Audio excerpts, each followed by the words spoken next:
The challenge, the warning klaxons echoed through Research Station Alpha 7 as Dr. Elena Vasquez hurried down the metallic corridors. Her worn boots clanked against the grated flooring, while emergency lights cast eerie shadows on the walls. After 3 years studying xenobiology in the depths of space, she thought she had seen everything the galaxy could offer. She was wrong. "Dr. Vasquez, they're requesting you in the main docking bay," came the crackling voice through her communicator. Captain Torres, her assigned security detail, sounded unusually tense. In all their time together, Elena had never heard worry creep into the veteran soldier's voice like this. The Vorthok Empire had arrived without warning. Their massive dreadnought, a kilometer-long beast of twisted metal and pulsing bioluminescent veins, hung in space like a cancer against the stars. The ship's organic appearance made Elena's stomach churn. Everything about the Vorthok seemed designed to intimidate. From their vessels to their reputation as galactic conquerors, Elena entered the docking bay to find it transformed into an arena. The usual cargo containers had been pushed aside, creating a circular space roughly 50 meters across. Standing at the center was something that defied her scientific understanding. The creature towered nearly 4 meters tall, its obsidian carapace gleaming under the harsh station lights. 6 arms, ending in razor-sharp talons, gestured as it spoke in the guttural language of the Vorthok. This had to be Crystal, their warp rhyme. "The human scientist arrives." Crystal's voice boomed through the universal translator mounted on his chest. The device struggled with his complex vocalizations, producing static-filled words. "We had expected warriors, yet they send us a female in a laboratory coat." Elena approached calmly, her hands clasped behind her back in a gesture that appeared submissive, but kept her fingers near the small device clipped to her belt. She had learned long ago that underestimation was often her greatest advantage. Dr. Elena Vasquez, xenobiologist and diplomatic liaison for the Terran Federation. "How may we assist the Vorthok Empire today?" Crystal's mandibles clicked in what passed for laughter among his species. "Assist? You misunderstand, tiny creature. We have come to claim this sector for the Empire. Your presence here ends today." Around the makeshift arena, Elena noticed other Vorthok warriors had taken positions. Each stood nearly 3 meters tall, their exoskeletons decorated with scars and trophies from countless battles. The Vorthok were known throughout the galaxy as unstoppable conquerors, a species that had never met their equal in combat. Their empire stretched across 17 star systems, each claimed through trial by combat. "I see," Elena replied, her voice steady despite the overwhelming odds. "And how do you typically conduct these claims?" Crystal gestured to a section of the bay that had been sealed off with energy barriers. Behind the shimmering wall, something moved in the shadows, something large and hungry. "The Vorthok way is simple, human. Your champion faces ours. When your warrior lies broken, you surrender your territory and swear fealty to the Empire." Elena nodded thoughtfully, as if considering a routine scientific proposal. "And our champion would be, you have brought warriors, yes, your species' greatest fighters." Crystal's compound eyes gleamed with anticipation. "We have studied your kind. Humans are said to be cunning, resourceful. Surely you did not come to the edge of civilized space without protection." Captain Torres stepped forward, his hand instinctively moving to his sidearm. Elena appreciated his loyalty, but she also knew conventional weapons would be useless against whatever nightmare the Vorthok had prepared. She placed a gentle hand on the captain's arm, stopping his advance. Captain Torres is indeed a fine soldier, Alina said, but I think this situation calls for a different approach. You see, we humans have learned that sometimes the best way to handle a threat is not to fight it, but to understand it. Crystal's mandibles spread wider. Understanding will not save you when you face Shadowmoor, human. Behold our greatest creation. The energy barrier flickered and died. What emerged from the shadows made Elena's breath catch in her throat. Despite her years of studying dangerous xenobiology, Shadowmoor was a masterpiece of bioengineering gone wrong. The creature stood 5 meters at the shoulder, its body a writhing mass of muscle and sinew covered in chitinous armor. Dozens of eyes dotted its head, each one burning with artificial intelligence and programmed aggression. Its mouth opened to reveal rows of crystalline teeth that could shear through starship hulls. Beautiful work, Alina said, and she meant it. From a purely scientific standpoint, Shadowmoor represented incredible advances in genetic manipulation. How long did it take to develop? The question clearly caught Crystal off guard. He had expected fear, perhaps desperate bargaining. Instead, this small human was treating his ultimate weapon like a fascinating research subject. 3 centuries of refinement, he answered automatically. The fusion of 12 different apex predators from across the galaxy. Impressive neural integration, Alina observed, watching how Shadowmoor's multiple eyes tracked independently. The cognitive enhancement must have been the most challenging aspect. Maintaining aggression while preserving tactical intelligence is a delicate balance. Shadowmoor let out a roar that shook the entire docking bay. Emergency lighting flickered as the sound waves reverberated through the station's hull. The creature's claws, each one longer than Elena's arm, scraped gouges in the metal flooring with casual ease. Your champion, human, Crystal demanded, his patience clearly wearing thin. Present your warrior or admit defeat. Alina smiled, the expression seeming almost out of place given the circumstances. She reached for the small device on her belt, a simple communication unit that had been modified for long-range transmission. You know, Crystal, humans have been dealing with apex predators for a very long time, much longer than 3 centuries. She pressed a button on the device and spoke a single word, Titan. Then Alina did something that baffled every Vorthok in the bay. She put 2 fingers to her lips and whistled. The sound was clear and melodic, cutting through the tension like a blade. It was the kind of whistle someone might use to call a pet, completely at odds with the life or death situation unfolding around them. Shadowmoor's multiple eyes focused on Alina, confused by this strange behavior.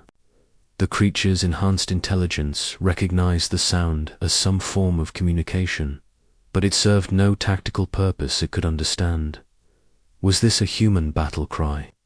Some primitive attempt at psychological warfare? Crystal chittered impatiently. What mockery is this, human? Do you seek to confuse our champion with noise? Not confuse, Alina replied calmly. I'm just calling for backup. The station's deck plating began to vibrate. At first, it was barely noticeable, like the rumble of distant machinery. But the vibration grew stronger, more rhythmic. Something was moving through the station's lower levels. Something massive enough to shake the entire structure with each step.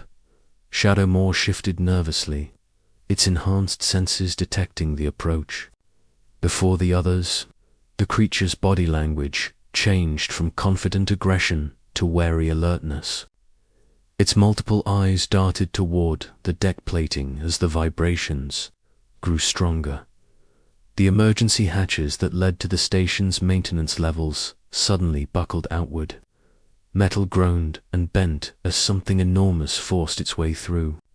openings never designed for passage of living creatures. The Vorthok warriors instinctively stepped back, their hands moving to energy weapons. What emerged from the depths of the station defied every assumption the Vorthok had made about human capabilities. The creature was a mountain of brown fur and muscle, standing nearly 6 meters tall at the shoulder.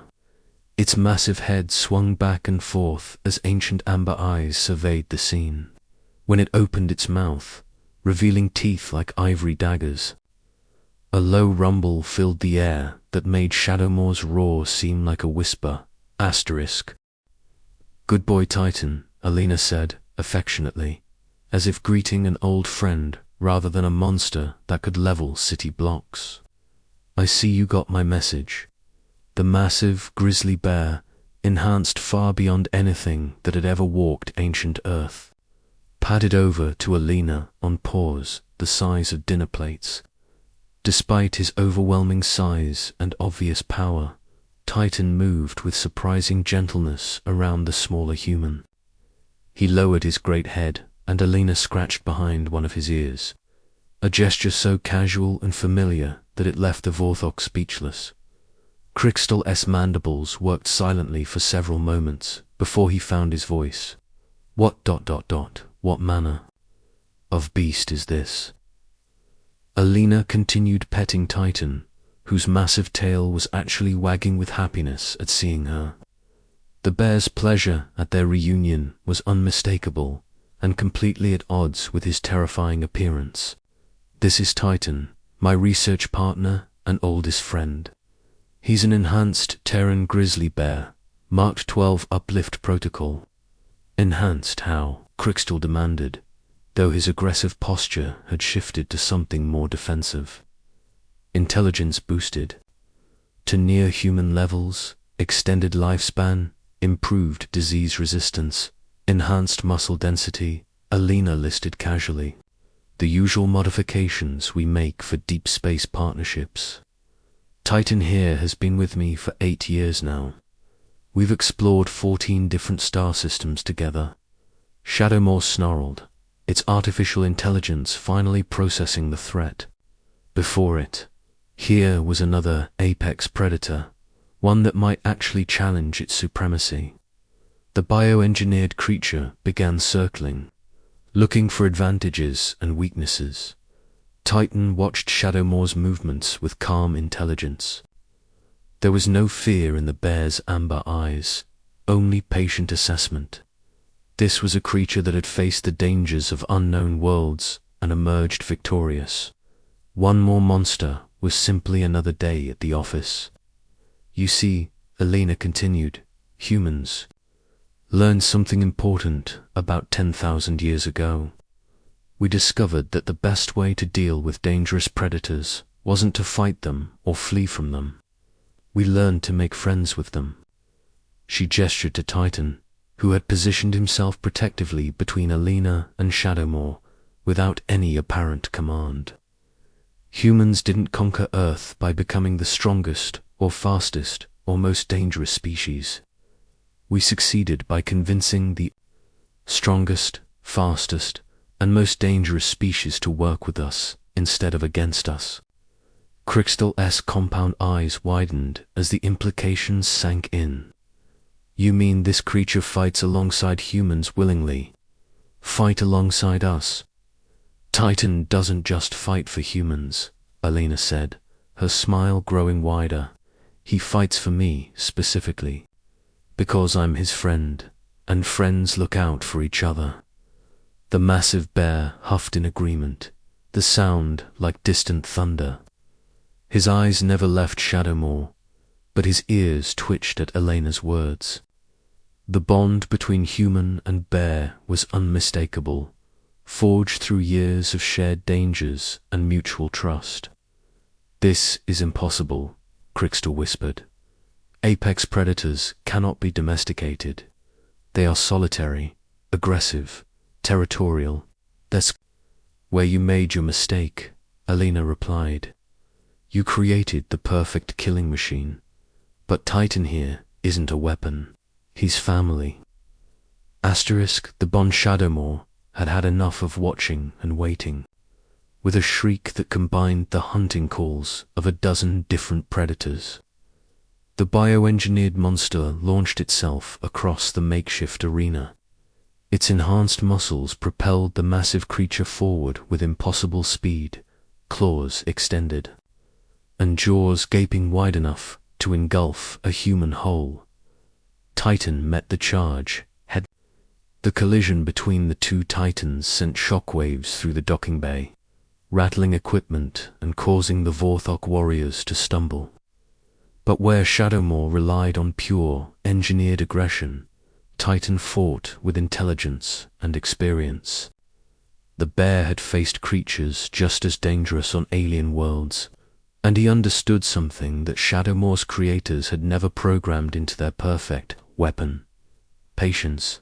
As Shadowmore's claws raked across Titan's thick hide, the bear absorbed the punishment while positioning himself for a better angle.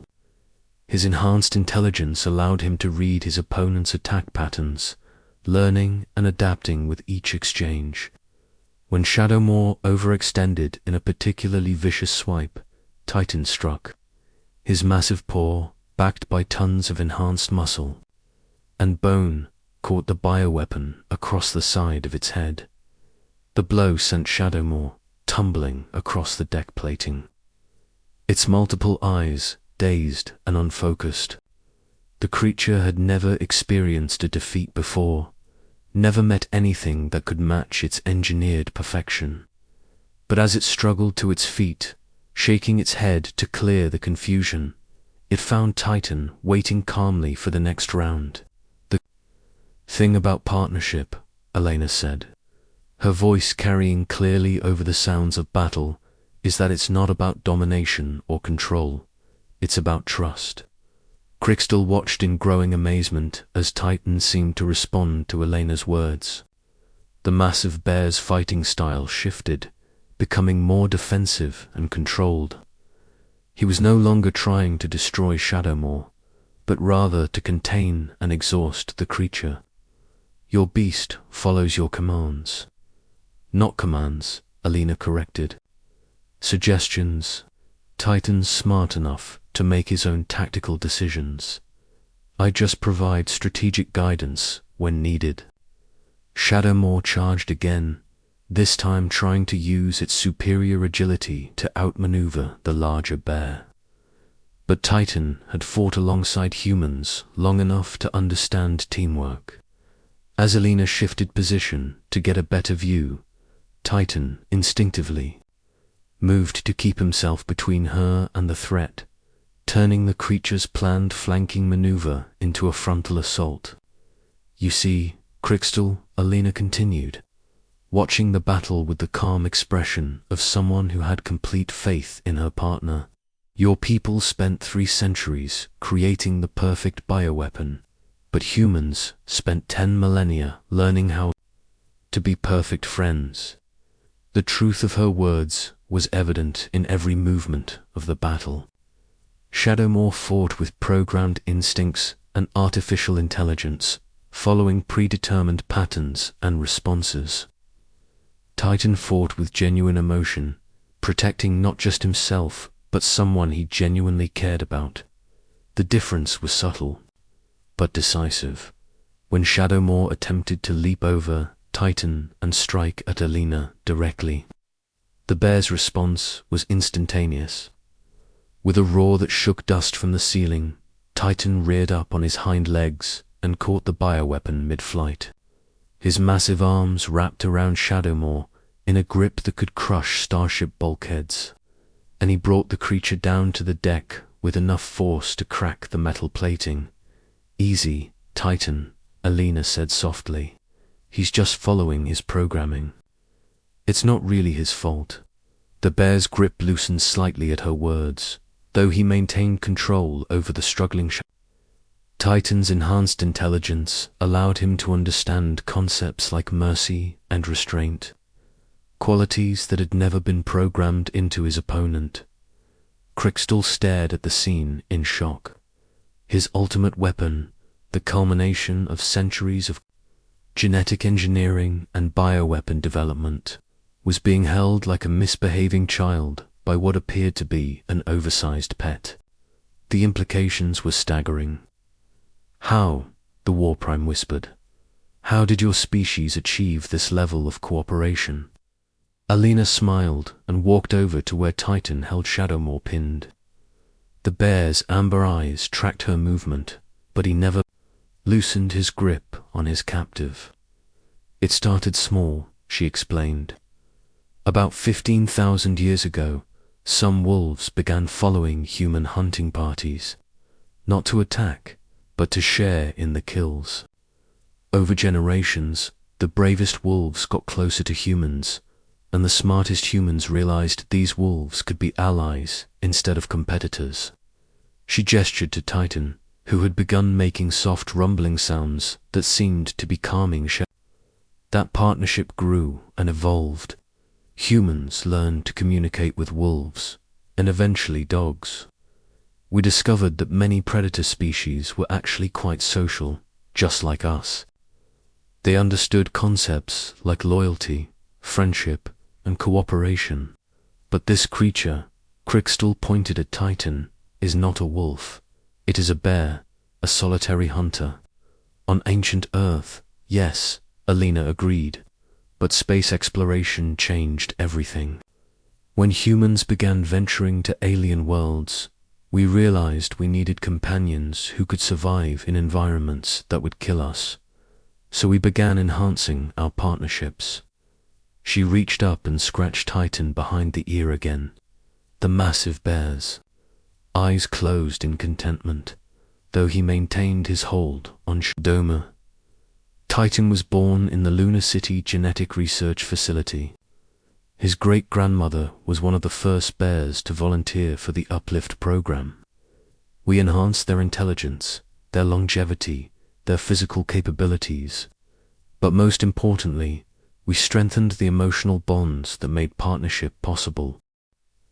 "Volunteer," Crystal repeated. "You mean the creature chose this enhancement?" "Titan's family line has been working with humans for 6 generations, Alina explained. "Each generation, we ask if they want to continue the partnership. Each generation, they choose to stay with us.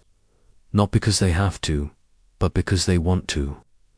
Captain Torres, who had been watching the demonstration in amazed silence, finally found his voice. "Dr. Vasquez, how many enhanced partners does the Federation have?" Elena's smile broadened. "Every exploration ship, research station, and frontier colony has at least one human-animal partnership team. Bears for heavy worlds and dangerous fauna. Enhanced dolphins for aquatic planets. Modified birds of prey for aerial reconnaissance. We even have partnerships with some Earth's smaller predators for specialized tasks." As if summoned by her words, a series of howls echoed through the station's corridors. The sound sent chills down the spines of the Vorthok warriors, who recognized the hunting calls of pack predators. More of Elena's partners were responding to the commotion, drawn by Titan's earlier roars. "The Federation's greatest strength isn't our technology or our weapons," Alina continued. "It's our ability to make friends with the most dangerous creatures in the galaxy. And then those creatures choose to protect us, not because they're programmed to, but because they love us." Shadowmoor had stopped struggling in Titan's grip. The bioweapon's enhanced intelligence was beginning to process what it was witnessing. Here was a predator more powerful than itself, yet that power was tempered by genuine affection for a smaller, weaker creature. The concept was beyond anything in Shadowmoor's programming. Crystal looked around the docking bay with new understanding. What he had mistaken for a research station, defended only by soft humans, was actually a fortress protected by some of the most dangerous predators in the galaxy. Predators who fought not for conquest or programming, but for love. "We yield," the War Prime said quietly. "I'm sorry," Elena asked, genuinely surprised. The Vorthok Empire yields this challenge, Crystal repeated, his mandibles clicking in what Alina was beginning to recognize as respect rather than aggression. Your champion has proven superior to ours, not through strength alone, but through something we never considered. Alina nodded to Titan, who gently released Shadowmoor. The bioweapon stood unsteadily, its multiple eyes focused on the bear who had defeated it with such restraint. For the first time in its existence, Shadow was experiencing something other than aggression or the drive to kill. It was curious about these strange creatures who showed mercy to their enemies. Perhaps, Crystal said slowly, the Vorthok Empire could learn from human methods. We have conquered 17 star systems through force, but we have never made a single friend. Alina extended her hand in the traditional human greeting gesture. This time, Crystal didn't recoil from it. Instead, the War Prime carefully reached out with one of his own talent appendages and gently grasped her much smaller hand. Friendship is something that has to be chosen by both sides, Alina said. But if you're interested in learning, the Federation is always happy to teach. As Titan settled down beside Alina, with the contented rumble of a creature completely at peace, the first diplomatic contact between the Vorthok Empire and humanity began not with conquest, but with the promise of understanding. And somewhere, in the back of his enhanced mind, Shadowmoor began to wonder what it might be like to have a friend instead of just a purpose. The galaxy, it seemed, was about to become a much more interesting place. Asterisk.